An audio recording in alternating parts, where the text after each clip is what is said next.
Good morning. I'm Michelle McNabb, Librarian Manager of the Family History and Genealogy Center at the Danish Immigrant Museum in Elkhorn, Iowa. We are continuing a biographical account of Regatta Maria Nielsen, a young Mormon convert.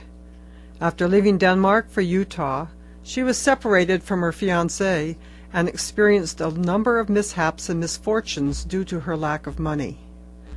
But finally she reached Omaha, and with the help of some drovers escaped the clutches of a fellow countryman who meant her no good. We continue. I reached Florence and went to Elder William Clough of Provo, whom I knew would see to my welfare. He sent me to live with a family named Thompson until the church teams were to leave. After 2 days I was walking along the street when a man spoke to me. He could see I was an immigrant, and asked me to go with him and his wife across the plains to take care of her, as she was in a delicate condition. Elder Clough said it would be all right, and gave me a feather bed, a bolster, and a pair of blankets. So I went with the Cederstroms, leaving Florence on July 25th, 1863, for our long journey to Utah. We arrived in Salt Lake City exactly 3 months later to the day.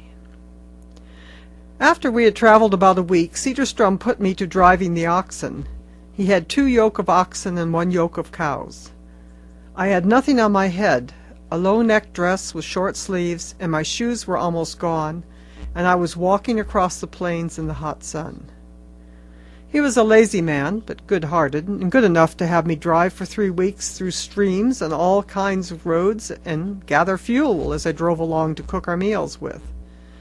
Finally, Captain Peter Nebaker told him that if he did not get out of his wagon and drive his own team, he would expel him from the company, for he would not have his company disgraced by having him sit in his wagon while a young girl drove his team. So Cederstrom drove a team, but I had to gather buffalo chips for fuel and get the water just the same. The only communication we had of other companies that were ahead of us were on buffalo skulls, on which a message had been written and left by the roadside. We read on one of a buffalo stampede. Later, a lady was found by our company. Her husband had died, and she had buried him along the roadside and was waiting for the next company to come along. She was Danish and told me of some that were in the company that I knew. I described my lover and asked if he was there. She told me of one young man who got killed that answered his description.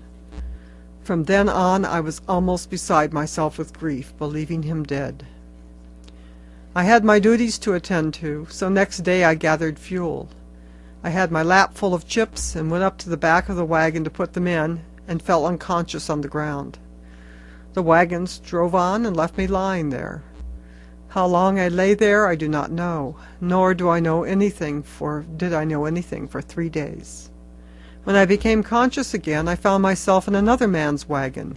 He was Brother Elias Edwards from Goshen, Utah. I was so weak I stayed in his wagon for a few days, and he gave me the best he had to eat and nursed me back to health again. From that time on he paid me marked attention and helped me every way he could. And when I was able to walk again, I did go back to the Cederstroms' wagon and stayed with them until we reached Salt Lake City. During our journey, my clothes were all in rags. My feet were blistered to the ankles.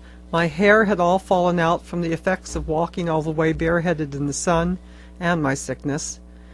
I took my bolster and emptied the feathers out and made me a dress sack from the ticking.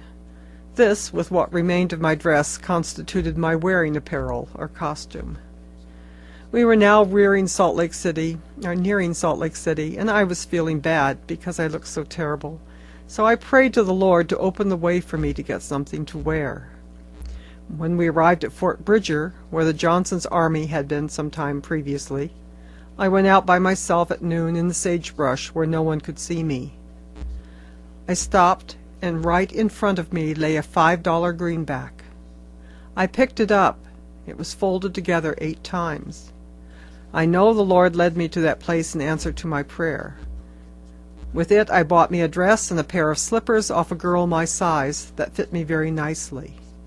I was now prepared to enter Salt Lake City and give thanks to my Heavenly Father for his kindness to me. We'll see what happens to Regatta Nielsen next time. I'm Michelle McNabb from the Danish Immigrant Museum. Ha' det godt i dag.